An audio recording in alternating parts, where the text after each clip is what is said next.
Laban, you're welcome. Thank you. Thank you for accepting to speak to us. Can you introduce yourself to us? Thank you, Rachel. I am Laban Sabiti.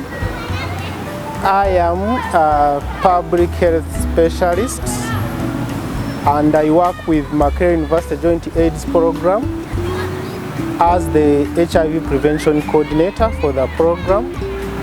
And our program basically takes care of HIV-infected patients and of course in that case clients, which beginning with the prevention and throughout the cascade of care and treatment. Yes. Actually, my next question is going to be, what do you do? And you've already told us. So I preempted you, like I said, my role as a prevention coordinator is to see that people at risk of acquiring HIV in the communities and in our populations get the required prevention services, and primarily the purpose is to make sure that less or no people acquire HIV as we move towards the global target of ending HIV in 2030. Yes. So what has been the experience so far working with the major? Well, it's a vast of experience. I started working with HIV people, or I started taking care of HIV people in 2008. So those are how many years? About 14 years now. Yes. And the experience is vast, but what I can say is that currently we have gone a mile in terms of preventing HIV acquisition, although it's still a problem, but also in trying to make sure that people with HIV live a positive life and live a longer life, live a better quality of life.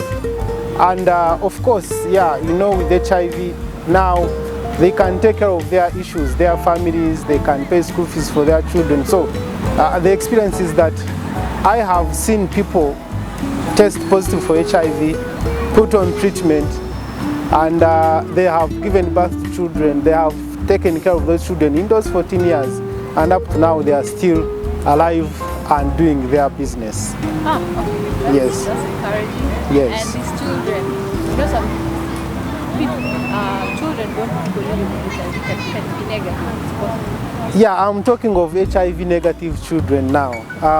One of the prevention services we give is to ensure that even this client who has come to us to start on treatment for HIV, and you know they need to have children, we put enabling conditions that helps them to get pregnant, go through the pregnancy, deliver and breastfeed their children.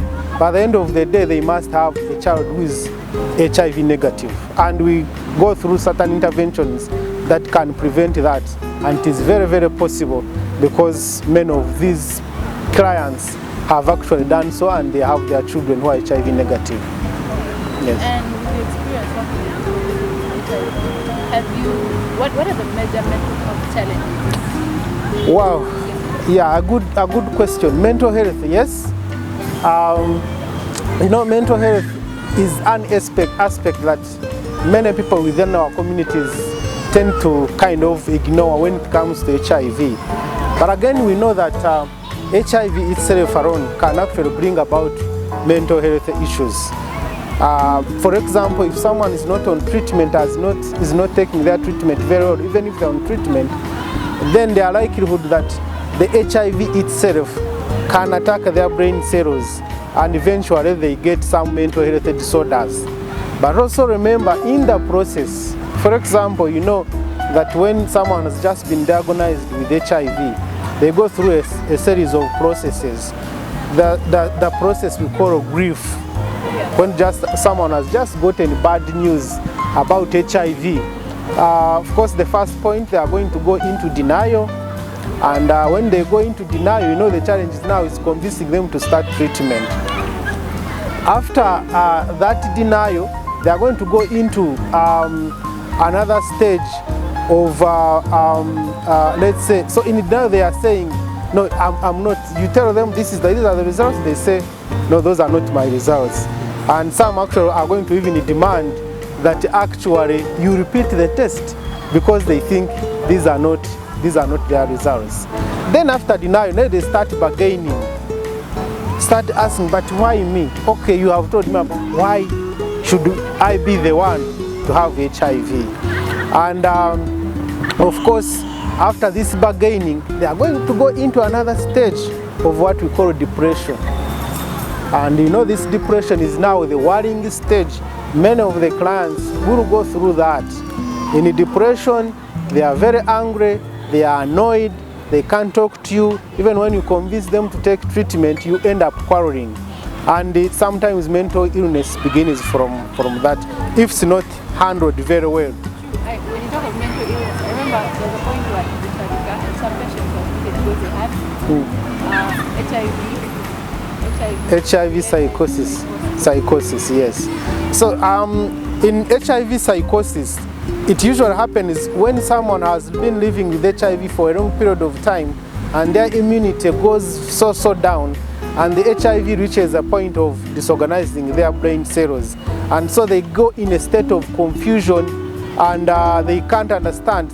You have heard of, in mental illness, you have been in medical school, I know you have heard of what we call delirium, that state of confusion. But this one is coming as a result of too much HIV that has disorganized their brain cells. Just like someone can have these other conditions like meningitis. So the HIV goes to the brain and causes that kind of confusion, and we call it HIV-related psychosis. And basically the treatment, yes. So the best treatment is starting these people on ARVs, the antiretroviral therapy, so that the HIV can reduce and then the condition will gradually. I think they also put an antipsychotics. Definitely, in that state of confusion, you may have to put them on antipsychotics, but as you work on the HIV, because it is the root cause of this psychosis. Yes, yeah. So that was depression. So I think after depression, once you manage depression, now one of the things, some patients are given antidepressants. Others, depending on the level of, because we have that major depressive disorders and minor depression, you know. So if it's minor depression, we usually counsel them, you know, being with them, that social support from the family, from the community, from the health workers. Some actually the depression goes, and now they accept, what we call acceptance. So once they accept, now we are ready to start the journey. Now these stages, about 4 or 5 stages, usually depends. Some will go into this stage maybe for 1 week or 2 weeks, and they accept, and they know, you know what, I think this is it. Of course, with the counseling and psychosocial support. There are others who very crucial in the early stages of HIV diagnosis.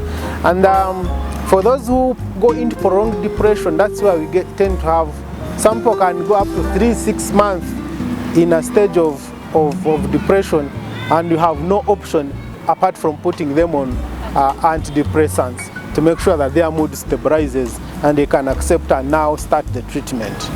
Yeah, yes. Thank you so much. You're welcome. Elaborative. Thank you. And I think are there challenges associated with when somebody starts medication? Are there challenges? Definitely. Just like there are challenges. One of the challenges, of course, ranges from the grief period. Yes. Now, the grief period, I've said, it's about psychosocial support and counseling. Now, this support usually should be a combination of having support from the family members, having support from friends, relatives, and of course the health workers now will be able to coordinate all of that. But the other challenges could be with the drugs we are going to start this patient on. Sometimes we can start you on drugs, especially if you have been with HIV for some time and your immunity is weak. Most of those people will even get other infections setting in because of the ARVs being introduced into the body that is weak, and now these other infections that have been sleeping in the body come up, and when that comes, the management becomes a bit complicated. Now, once you start ARVs and your body is still strong, you may not get a lot of challenges. The few challenges you may get would be side effects of the drugs, which are expected for any other drug. For example, sometimes people start and they feel some nausea and vomiting, others get abdominal problems, others feel some weakness. The body cannot be the same because, truth be told, the drugs are a bit strong, and that is why they are able to fight the HIV and put it to lower levels where it cannot disorganize your body. So those are some of the challenges. They range from the psychosocial issues. They range. Other challenges would be stigma and discrimination. Once people and the stigma can be self-stigma and stigma coming from the environment, the people around these people. The environment, but self-stigma? Yes. Now, look at this. Someone is diagnosed with HIV. Probably has not disclosed to anyone. But each time we have seen people who even fear to come to the facility because they have HIV and no one knows what they are going to do. And so when you convince them to come for treatment, they are then going to tell, what if people see me? But you ask if they see you. So it's fear. They are very yes, they have that fear within themselves. And sometimes, even when you are talking about other things, someone may think maybe they are talking about you. Maybe they have known that I have HIV, yet you have not disclosed to them. If you told them that, you know, your skin is, then they start thinking that probably you have known that they have HIV, yet you have not, they have not disclosed to you. Yes, so that is self-stigma, yes. All right, thank you so much, sir. You're and welcome. I guess the next part that we're going to...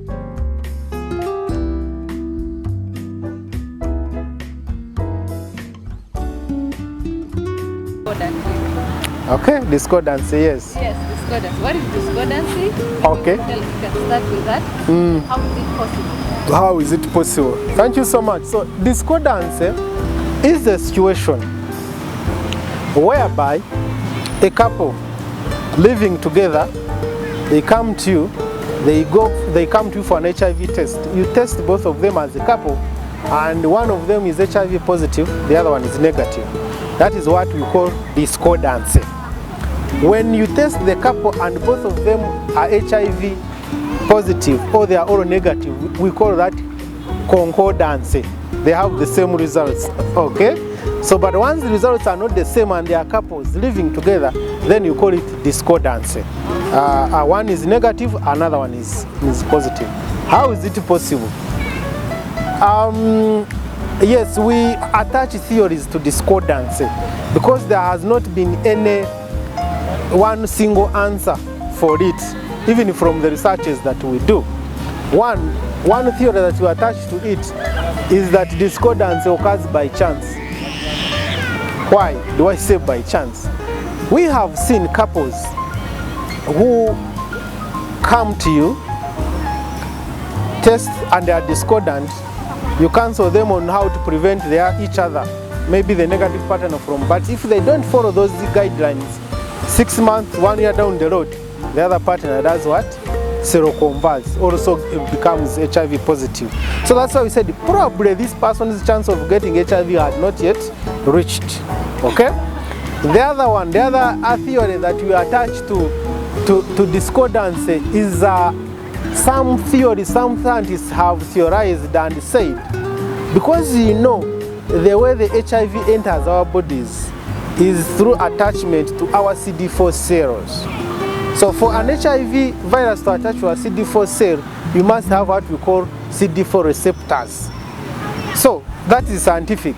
Now, they are naturally people who have less receptors or even no receptors on their CD4 cell counts. So that each time the HIV... can never get HIV. If they don't have CD4. If they don't have, they can never. But there are others who have less receptors. Yeah, few receptors. So those who have the few receptors, they tend to delay, the chances of them getting HIV is prolonged. And in actual scientific, those are the ones we call people, and those are people who can live with HIV for a long period of time, and they don't fall sick, they don't get those infections that are related to HIV, because they have few receptors on their CD4 count. So even if the HIV is there, yes, it is there, but progression is less because more of the CD4 cell counts have less receptors and the HIV cannot easily attack them. Thirdly, the other theory is now with the evidence of with the HIV treatment services we have in the world, or maybe in Uganda, there are situations where you find certain couples are living together, but they never tested for HIV during the time they met, and they are happily married. Now, a situation might come that you might have met me when I'm HIV positive and I'm on treatment. Okay? So if we did not test and I'm taking my drugs very well and my virus is, now there is what you call the viral load is suppressed, is reduced to the lowest levels that you can not even detect it when you do a simple blood check, looking for the viral load. And then this partner or me myself may not transmit the HIV to you, because scientifically, again, we have a say that U is equal to U. Okay? Now, the U is equal to U is translated that if someone is taking their ARVs very well and their HIV viruses or the viral load is suppressed, so the undetectable viral load, that is the suppression we're talking about, the first U, undetectable viral load is equal to untransmission, untransmissible. Now, someone with a viral load that is undetectable, suppressed, the chances of transmitting it to others is equal to 0. Okay? So if you met and you didn't test and this person is taking that treatment very well, then you can live together as long as the virus continues to be suppressed and you may not transmit the HIV to this person. Somebody has, all the people that have HIV, they take their medication. Exactly, yes. Chances of transmission are greatly. And that is the idea that if you ever heard of UNAIDS global target, that you want by 2030 to put an end to new HIV infections among adults and children, and we also don't want to see any child born to HIV. And that is how we are able to have a mother who is HIV positive but gives birth to a child who is HIV negative. Because once you put them on ARVs and their virus suppressed, even if they breastfeed, the chances of the virus going through the breast milk during breastfeeding is not there because the virus is not detected in the circulating blood. So that we use that scientific evidence that U is equal to U. Yes. Wow. Yes. Okay, that is interesting. Thank you so much for explaining that part. And then I think the next part we're going to be talking about is positive.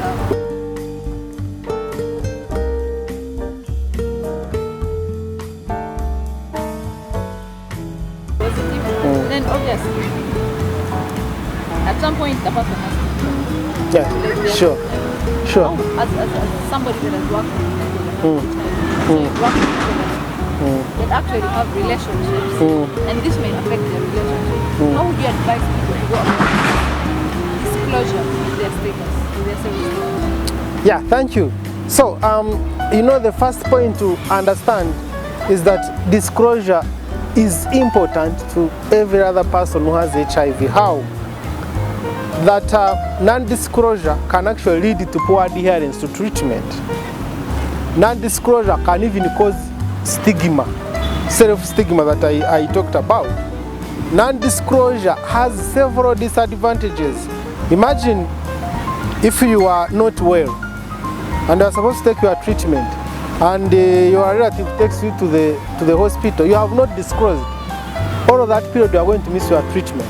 So how should people go about it? The first thing we do, we don't hurry to force a client or a patient to say, go and disclose. We first rather tell you what is the importance of disclosing, and for us actually we use what we call disclosing to the significant people in your life. Okay? So you'll find someone who has a partner but has not disclosed to the partner but has disclosed to the mother, because he feels, in terms of my life, this is the person I can open up to. So we give them all those options. Who do you think in your life can know about this? Then they are going to give you options. say, my husband, if I say this, he will kill me or he will run away. So you agree, say, okay, that one, let's first stop. We shall see. What about your parents? What about your sisters? What about your brothers? So give them a range of options. But the key thing is letting them know the importance of disclosure. By showing them that, you see, you need to be supported while on this treatment. Okay? Minus this support, you may not do it alone. Okay? Then, to the spouse, why is it important to disclose? Why you want at least the other partner also to go and do an HIV test? And usually, what we do, if a spouse can't disclose to the other one, we do what we call supported disclosure. Okay? Me, I would say, okay, give me the names and the number of your partner. Go to your home and rest. Okay? So for me, I will keep calling, Professor, how are you? I'm fine. How did you know my name? How did you get my name? You know, these days, I got it on a certain WhatsApp group, but I need to meet you. Then say, it's okay. Where do you want me to meet? Can you find me in Murago? Okay? So, why do you want me to come? Of course, some of them are not welcoming, but others respond. So in the supported disclosure, my primary aim is to bring him forward to know his status, so that if he is HIV positive, he can go on treatment, although the wife hasn't done what? Hasn't told him. But my primary aim is to make sure he does not go down. He has to do his work. You get it? So I want him to start treatment as early as possible. Now, time is going to come when, and now you start, and if you are successful and he comes, you also want him to go and disclose. You bring in that issue. So, in either way, the wife with the time can say, okay, I'm going to tell him now, since he is already in care. You get it? And there are sometimes people who go and put drugs somewhere where he can see them. Then we say, now look at this one. Okay? So the interaction begins from there. So there is no one right answer that this is how you do it.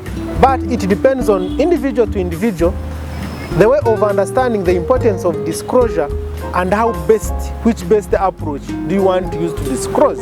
Others will say, okay, I'm going to tell them to come tomorrow. And remember, disclosure, if you don't handle it very well, it can cause other issues like gender-based violence among couples, because there can be the issue of blame game, that probably you are the one who brought it, the one is like you are the one who brought it, so something like that. But we handle it in that way, first by ensuring that people know why they are supposed to disclose the importance, but also making them understand who do they disclose it to, who will not, because I've seen people who disclose to others, and now these people go and now start saying, you know what, so and so is like this. So we tell them to do it carefully, but sure. We do not want people to just immediately disclose because they are HIV positive, but we go through a series of steps and processes. Yes. So much. That was very and now, okay, I think this is the second last question. Recently we've heard that there's a very high, the increased rates, the rates of HIV in young people so much, and I think partly because I don't know, as an expert, how we advise young people, because is it that people are not having safe sex anymore? Are we not doing enough education? What would be the reason why there's so much? So thank you so much. Again, the trends of HIV prevalence keep shifting from age to age. Now, just through, as you said, the current statistics that we have, actually HIV is high. By the way, the current prevalence in Uganda is about 5.5. Prevalence, people living with HIV is about 5.5%. And among the young adolescent girls and young women, okay, those are people who are between the ages of 20 to 24. So you can guess, those are people in universities, institutions of higher learning, post-secondary education. their HIV prevalence is a bit high compared to their male counterparts. And I think for them it is about 4.2%. Their male counterpart is about 1.7%. So you can see the difference. And now, again, from that age, we shift. We also have a shift of 45 to 49%, rather 45 to 49 years, that age group of males with the prevalence of about 11.8%. And among women of 50 to 55%, rather 50 to 55 years, with about 13.6%. Now, the question is, why is it high among these young females? Okay? And actually some of the prevention interventions in my department is target those people and give them prevention services like PrEP, if you have ever heard about them, pre-exposure prophylaxis. So, one of the explanations, again, we think is, we have had serious challenges with risks or risky sexual behaviors among these young girls, and basically associated with, because they are in institutions of higher learning, these young girls are targeted by the adult males. Okay? Yes, because they are the ones who have worked for money. They have money probably by the 40-something, 50s. They have paid school fees for their children, so their money is for enjoying. And now this causes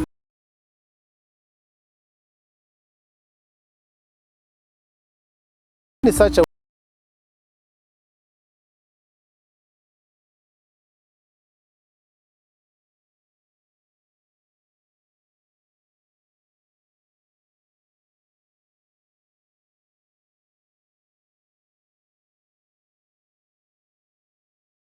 or week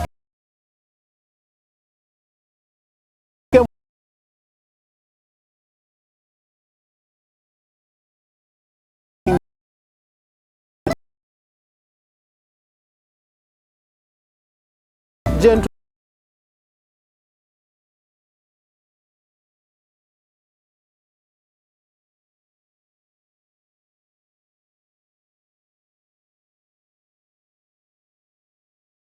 most of through safe TV.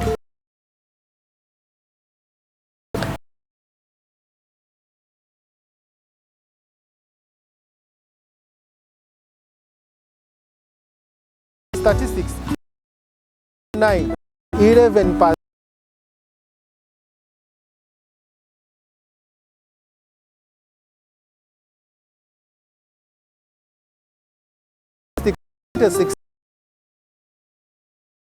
Among 5 years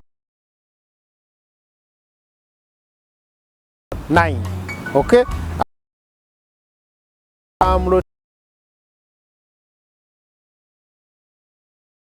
Growth. Those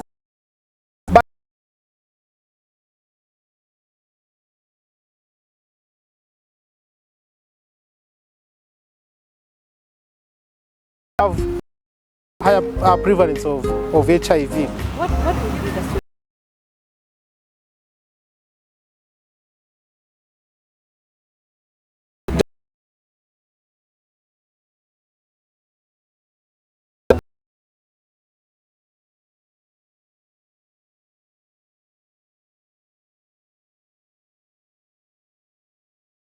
Even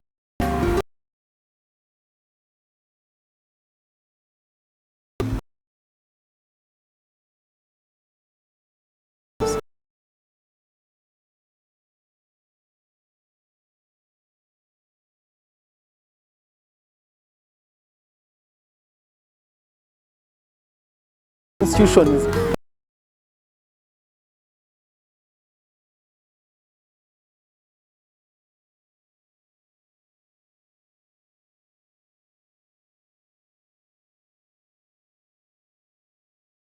the one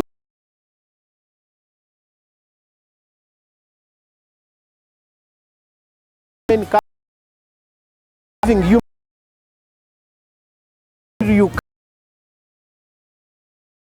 drug.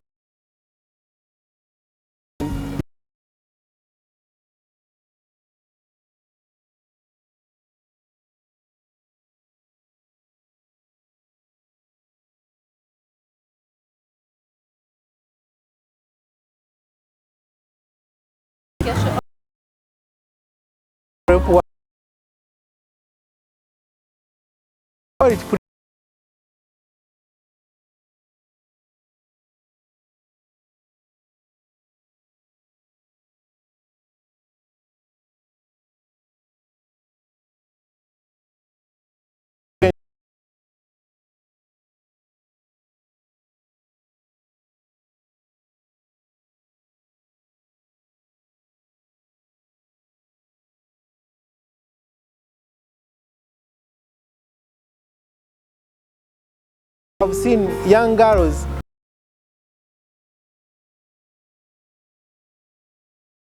to come. It's not the right way.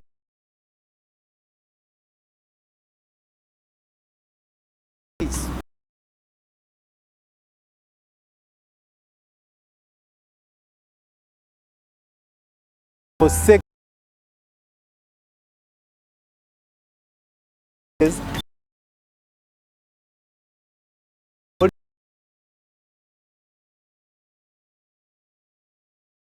days, and you must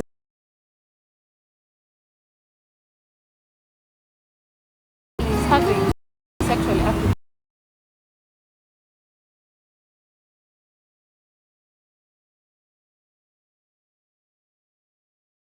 and we keep testing you to so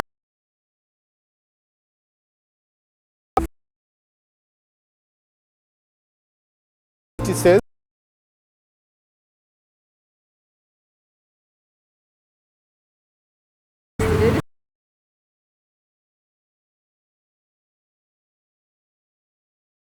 But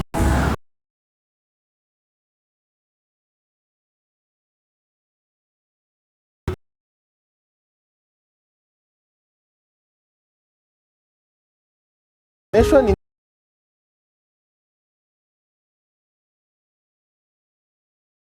But you know,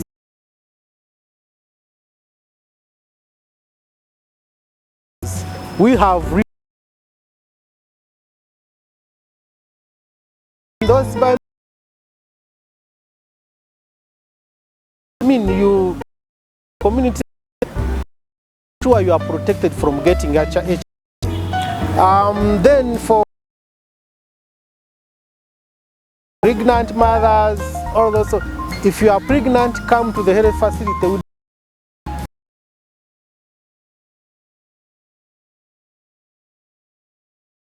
For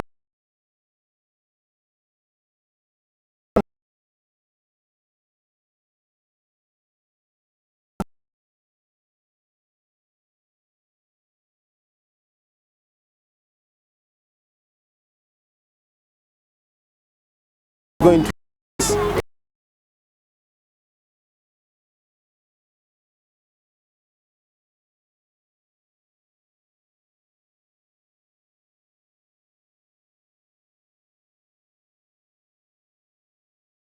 have protected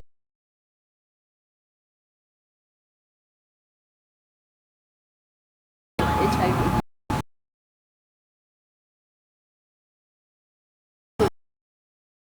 Doesn't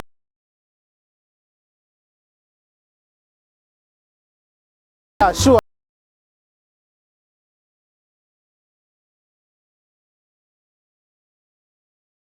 being HIV may go for sex.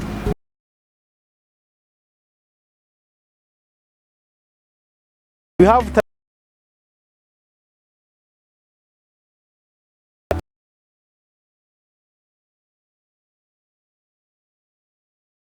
Africa.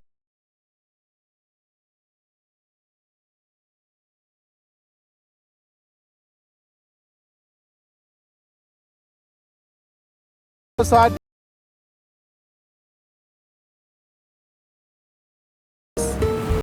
so there is how that some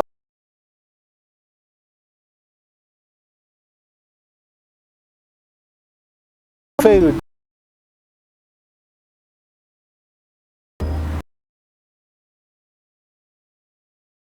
carrying we have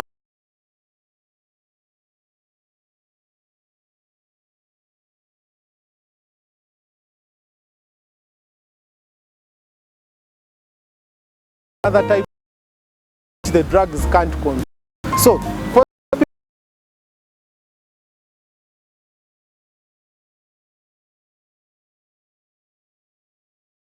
than those who are put on treatment and then they continue